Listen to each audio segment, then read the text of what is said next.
your mind is just free, so you have time to feel your feelings too much in this place. So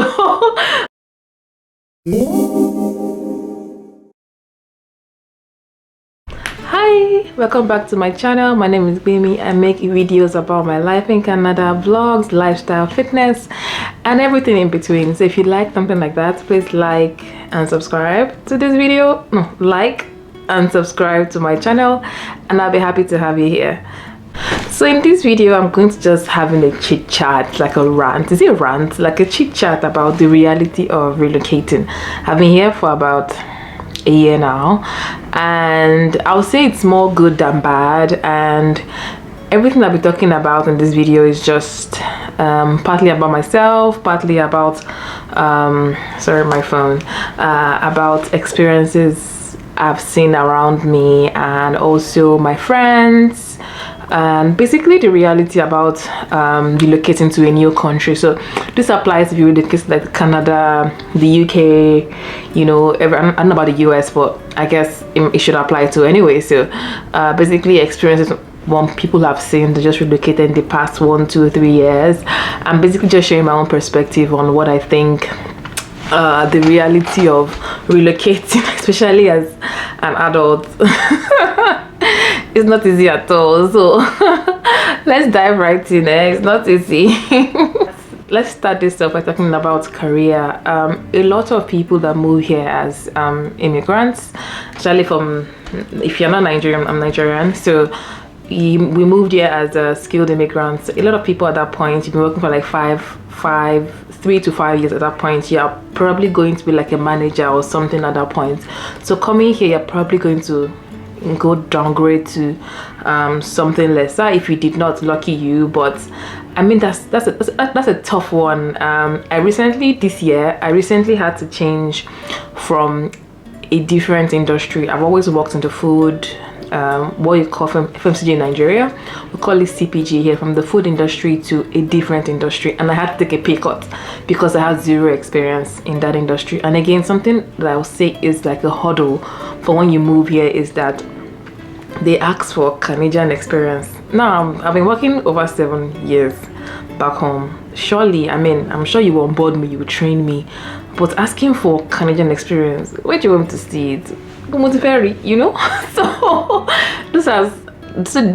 this kind of hurdles keep people like job hunting for 4, 6, 7, and people that moved here early in the year, and this is October, and they have to land a job so in their respective fields. And today you're doing this, you're editing your CV, going on Indeed, you know. So it's very tough to break into the market here, especially in this in 2023, because of the market is very tough right now. We are basically going through an inflation. There have been job cuts and everything. I know they say that a lot of jobs, but looking based on what I've seen, I'll say it's more low-income jobs that are available, maybe like McDonald's, Tim Hortons. But when it comes to like high-level jobs, those are very competitive.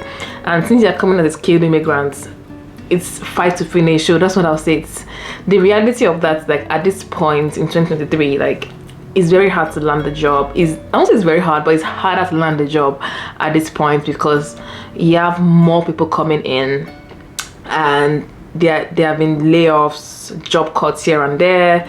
And when they say like they have a lot of jobs, it's more low-level jobs. So for skilled workers coming in at this point, this is not saying you should not come or discouraging you not to come or anything, but it's harder to land a job now. So it's either you are open to changing entirely, looking for survival jobs till you land something you want, or just downgrade to something lesser than what you were doing back in your home country. So it's a tough one right now, like career wise. So even for me, like I said, I had to take a pay cut this year, at least.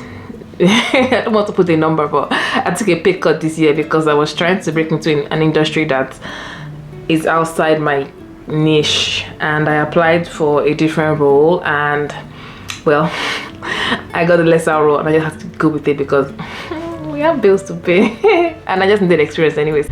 Also, it's lonely. I know people, I mean, when you come here with like your family, you're married with kids, all of that, I guess that helps. But if you move here as a single person, for me, I moved here, I don't have any family here, I'm an only child, so it's lonely. I can't say it's not lonely, because when I first moved, there have nights I just cried, just cried. Though I'll say I'm used to the loneliness because I moved to Port Harcourt in 2019. So my time in Port Harcourt was very, very topsy-turvy. I was there through COVID, so I'll say I've gone through the episodes of like feeling lonely, understanding loneliness, coping mechanisms. That's why I have a lot of hobbies. I work out, I do YouTube, I connect with my friends, things like that. But the reality is that this is a very lonely place, you know. And even if your friends are here, yeah, far apart, it's a very big country. Like even in this Toronto, through GT, your friend can be 30 kilometers from you. How often do you see them, you know? Plus, when you're in Nigeria or back home in Nigeria, it's easy to just say, I'm going to see my mom, I'm tired, let me just go home, you know. So, or you live at home anyway, so it's a whole adjustment. And this is a very individualistic country. I don't know who lives in the next apartment like next to me. I don't know who lives there. I've never seen them before. I don't know what they look like. If you live alone and something happens to you, most likely nobody will know anything that's happened to you, you know. So it's a very lonely country. That's something I would say is a huge struggle. I've come to understand how to cope with things like that. For people around me, I've seen that people are struggling with loneliness, certainly at this point of your life. You're in your 30s, if you're single, you know, you want your own person, things like that. I'll go to a different topic entirely after this one. But you want your own person, things like that. These are, you start to, in Nigeria, you have things to occupy your mind, you know. You're in traffic, there's no fuel, you have things to, you know. Oh yeah, you have gone out to W bar. This is a bar in Lagos. You don't live in Lagos anyway, so you've gone out to the club, you know. You are busy. Here your mind is just too free, you know. There's nothing occupying your mind is just free, so you have time to feel your feelings too much in this place. So loneliness is what I would say is a huge is a huge thing here. So yeah, let me go to my third point. So back to the second point, I'll talk about dating. Here, you know, I'll say dating back home in Nigeria is, I mean, dating is bad everywhere anyway, the UK, Nigeria, but I'll say here it's so, what's the word, mechanical. It's either you're on the apps or something. And at this point, a lot of the age range here, like even if you came as a student, around like 26 to mid 30s, 40s and everything. So dating here, so they are going on the apps or something. Plus when you move here, for every place you move to, and when I moved to Port Harcourt, it was a different dating scene entirely. You have to learn from the scratch, you know, the dating culture. You know, in Nigeria, for example, Lagos, you have your networks, you have your friends that can link you up with somebody. If you're coming here, you might have to just build your social network from the ground up. So it's so much harder because, number one, you're meeting somebody in a foreign land. You don't even know who they are. You don't know, you know, it's a huge risk even for you as a person. You're like, I don't know you, I don't know your story, you know. To just commit to somebody like that, it can be hard. So I understand the hurdles of dating here, and I don't know, people are not really open to long-term commitments anymore. So I think it's a general universal thing. It's not like a Nigerian thing or peculiar to just Nigerians. It's something I've seen across, you know, even everybody struggling with dating, the US, blah blah, non-Nigerians, Americans, everybody. So, and if you are someone that is keen on, I want to get married, I want to have a kid, blah blah. Anyway, so it's tougher here. I won't say tougher, but you just have to open your mind to say that, you know what, it won't be as fast as it was in Nigeria. So it's harder here to date. You have to go on the apps, you have to be open, you have to making sure you are intentional about connecting, because, and again, here in Nigeria you can just be alone and a guy will approach you, you know. Here it's not the same, because how many times do you want to see black people? I mean, if you are keen on this somebody black anyway, people typically don't approach you here, because like I said, it's a very individualistic society. People just don't come to me just to say, oh hi babe, looking good, you know. I mean, they might, but very rare. So but in Nigeria, you can go to a wedding, you meet somebody, you go in school, you meet somebody, you know. So it's a tougher society, especially looking at dating. And then lastly, I think I'm just going to talk about 4 points in this video. Lastly is the culture. The culture here is different, because back home in Nigeria, I've never seen myself as a black person. I'm just a Nigerian, or maybe worst case scenario, I'm Yoruba. So here, you know, there are things that happen that now I have to think, did that happen to me because I'm a black person?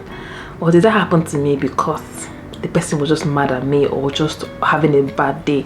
These are things that I've now started coming into my mindset in quotes. So these are things that you just see creeping up into your mind, because in Nigeria you're just a person, you are all black, you know, but here you feel a form, you're now like a minority or things like that, you know. So, and you see some statistics about how maybe the healthcare system is not that favorable to black people, things like that. So those are some of the things that now, you know, start to get into your mind, some struggles you go through, and things that are even for like raising kids here. Like I was saying one time on my Twitter, that I feel like growing up in Nigeria gives you a different kind of confidence, because I mean, of course there are hurdles, I mean, and all of that, but you don't have that mindset that, oh, I can't be who I want to be because I'm a black person. So but here, for raising kids here, you're scared of, like, not even scared per se, but your kids get to grow up as, you know, black, whereas in Nigeria you probably grew up as a regular person amongst your regular person, your friends. Worst case scenario, you're Yoruba, or you're Igbo, or you're Hausa, and all the other tribes in between. So that is something I'm still struggling to, you know, to live with, because I don't want my kids to particularly grow up and have that, to struggle with, I don't know, self-esteem or something like, oh, I can't be who I want to be because I'm a black person. So those are some of, anyway, that's just something I was just thinking about anyway. So yeah, anyway, I mean, that's just a rant, a video. My rant for this video, basically just the reality of living abroad and relocating as an adult anyway. So those are some of the 4 points. I might do a part 2 of this video, but let me know your comments let me know your comments in the comment section about the struggles that you've gone through if you relocated, or that you think, or it's something you think I missed. I know food is an important part, but I feel like food is not that important, because I only eat Nigerian food. If you really want to eat Nigerian food, you eat Nigerian food. But let me know in the comment section what is something that you think is the actual reality of moving abroad, and some of the challenges you faced as a person that moved abroad. So let me know. I'll see you in my next video. Bye.